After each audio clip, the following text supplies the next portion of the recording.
எனதருமை இளைஞர்களே, அரசியல் அப்படின்னா ஏதோ நீங்க தூரமா ஒதுங்கி இருக்க கூடாது.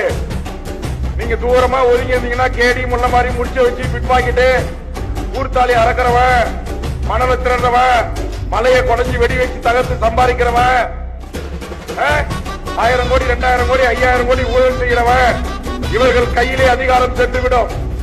இவர்கள் கையிலே அதிகாரம் சென்றால் இவர்கள் இன்னும் எப்படிலாம் திரடலாம், எப்படியெல்லாம் வாழலாம், சுகபோகமா என்றுதான் கணக்கு போடுவார்கள்.